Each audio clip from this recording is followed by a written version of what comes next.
Hi, my name is Brandon Clave. I teach at Johnston Middle School, and this is my classroom, and this is where our TED Talk is going to take place today. It's kind of where all this learning that we're going to talk about in my TED Talk took place, and kind of the thought process, and kind of what we did within our building, as well as kind of my thought process in helping identify struggling students and preventing that from happening. I've taught at Johnston for 15 years. We're in a new building. We have a new schedule this year, so we have a lot to kind of discuss and kind of what this looks like. So I have a lot of experience in the secondary education realm. I've taught high school students for 18 years. And a lot of what we do at the end of the semester is we have kids coming in and they're not doing what they maybe want to do academically. They're struggling, they're not getting the grade they want, or potential failing a class. And at the secondary level, we have a lot of reactionary ways of responding to these students. We find ways for them to retake, reassess our summative assessments, try to find ways for them to make up work. We're constantly looking to help some of these students that are either credit deficient, potentially, or just struggling academically, maybe with the grade that they're hoping to get at the secondary level. So this talk is really about, well, how can we prevent these students from struggling? And I think that's a topic that schools are really wanting to do from the beginning, is how do we help struggling students? And we have MTSS set up, and I'll talk a little bit about what MTSS is, as well as RTI. They're very synonymous in kind of the response to intervention. So I'm going to quickly talk about MTSS, just I know most of you are familiar with MTSS or RTI, just what these tiers look like, as well as what that looks like within our building and our schedule. So we have Tier 1 intervention. This is our universal instruction. This is where most of our students are going to get the education that they probably need to be successful. All right, so we have a majority of our students that are going to fall into Tier 1 universal instruction, getting exactly what they need from their instructor. They'll be successful. They'll have grades that they want. They're not going to be credit deficient. We also have Tier 2. Tier 2 is where now we're going to have some kids that are going to start to struggle. These kids are going to struggle for either a reason of maybe it's skills, it's motivation, but we can target those students, and this is really kind of what my tier is really identified at. It's more of a Tier 2 level of intervention. So we're kind of targeting some of this students that are kind of within this middle tier, all right? Our Tier 3, these are students who need some level of intensive interventions. They may be in some pull-out reading help, some pull-out math. These are going to be kids that are significantly discrepant from their peers when it comes to a particular learning standard.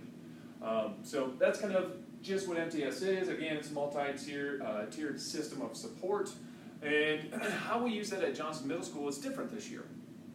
So we have a new schedule this year where we have adjusted for MTSS time throughout the school day. And we call it FIRE time, frequent interventions, remediations, as well as extensions. So 3 days a week, for 3 weeks, we have time where we can pull students into some level of academic interventions, behavior interventions, extensions for some of our students that are already performing at a high level. How can we get those students to an additional level of learning?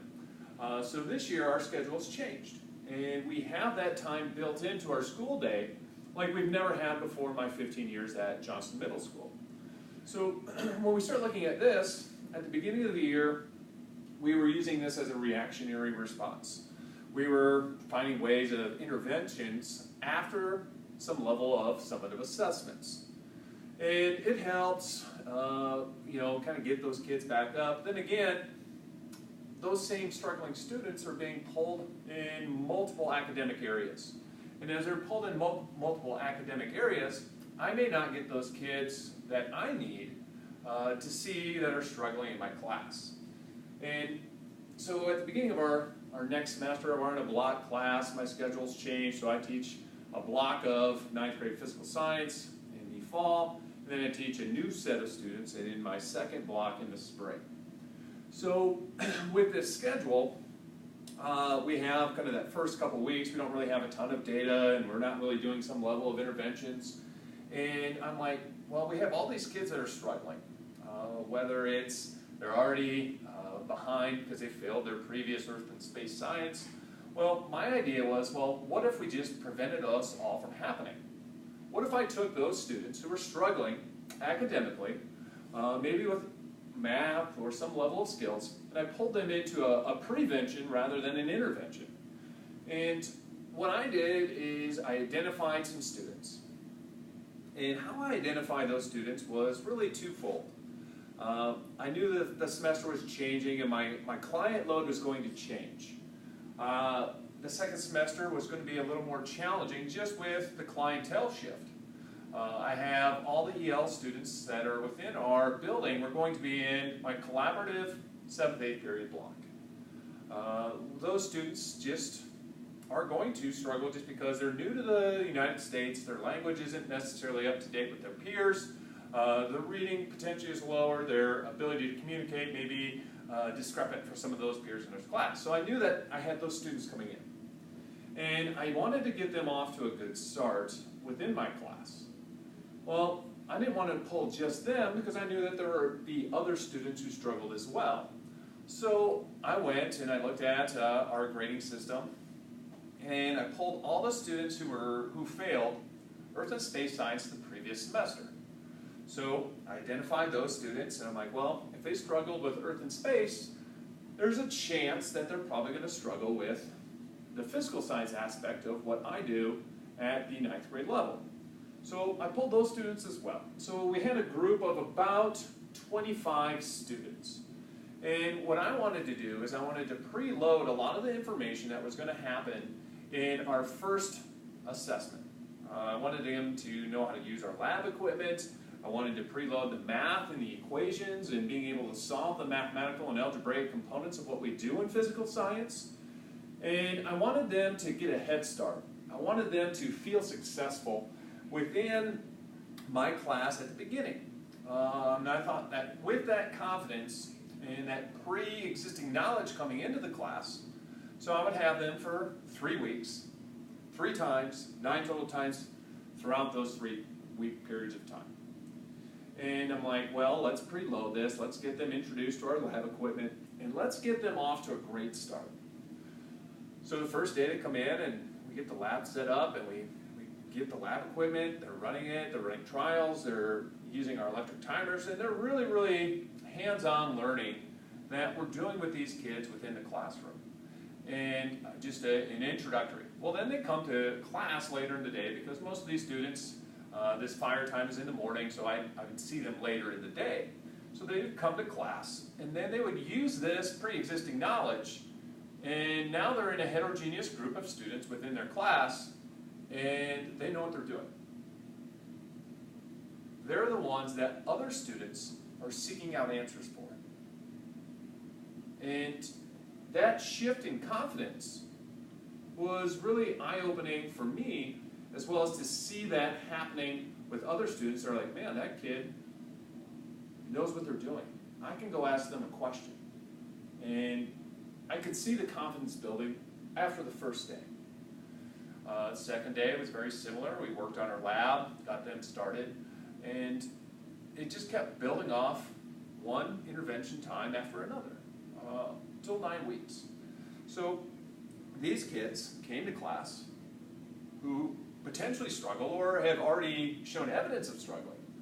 Well, now they're confident, or more confident, and have that knowledge that they're getting reinforced within the class period of the day. So what I saw is a greater performance just within the class period, greater engagement because the kids knew what they needed to be doing, and already had preloaded a lot of that information. So these students academically started to excel. And they were different than their previous experiences within other science classes, as well as just within my own class as well. So I only had them for 3 weeks. And in that 3 weeks, I saw a lot of success just within the classroom engagement, We didn't have a summative assessment in that first 3 weeks. We just had some formative assessments that we were using, and all successful. So I'm like, well, man, that worked out well. Let's see if they want to do it again. We draft every 3 weeks. So I pulled those kids again. I said, hey, you guys want to come in? We're going to do kind of something similar for our next 3 weeks.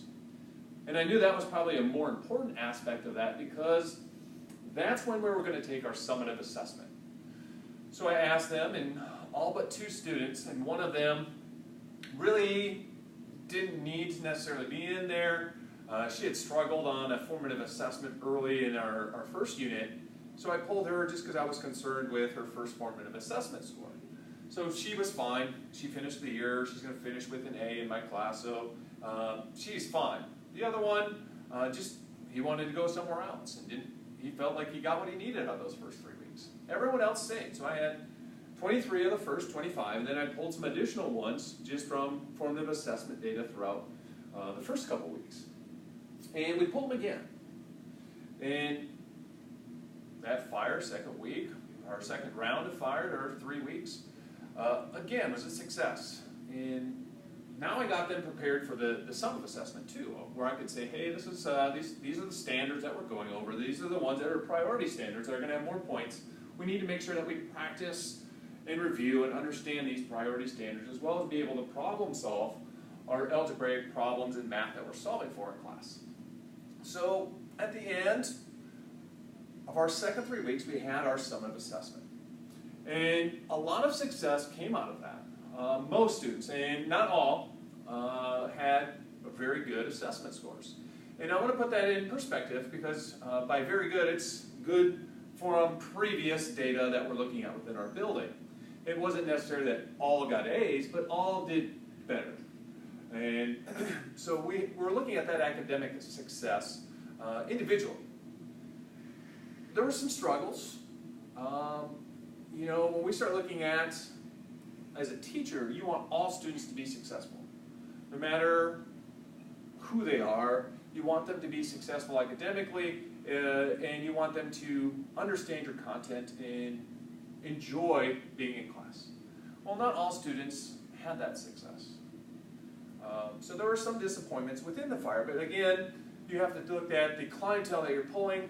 There's some unmotivated students in there, and not everyone was academically successful, but I think when we start looking at deeming success, you know, I would say 20 out of the 25 students that were pulled were successful within that level of intervention. So it got my mind to thinking, well, what if we started all our semesters with some level of prevention rather than an intervention? And address these issues before we have some level of reaction. And it's got my mind shifted, and I'm hoping it shifts your mind. And hopefully within your building, you can identify, well, what levels of intervention can I utilize within my schedule and infrastructure that you have within your own individual building, and identifying those students that you may be able to start off that school year on a positive note and build on that positivity at the beginning of the year. So next year when I have these kids coming in, how can I get them off to a great start at the secondary level so that these students are not credit deficient? They're off to a great start on the academic as well as the GPA aspect of the secondary level, and getting them to engage in their own learning. And what I found is that this prevention is better than the reaction. The reaction is they're already down, they're defeated, they're not feeling real good about themselves. But if we flip that around and do the prevention rather than the intervention, students are positive, they're confident, they don't have to do an intervention, so it saves teachers time as well, both before school and after school, to work on a smaller number of students that we still have to react to with that academic success component that comes along with being at the secondary level. So in closing, again, what are you doing with MTS within your building? How can that better be utilized in maybe preventing that reaction, in utilizing that MTSS time within your school day is a benefit to all students? Thanks. Brandon Clay, Johnson Middle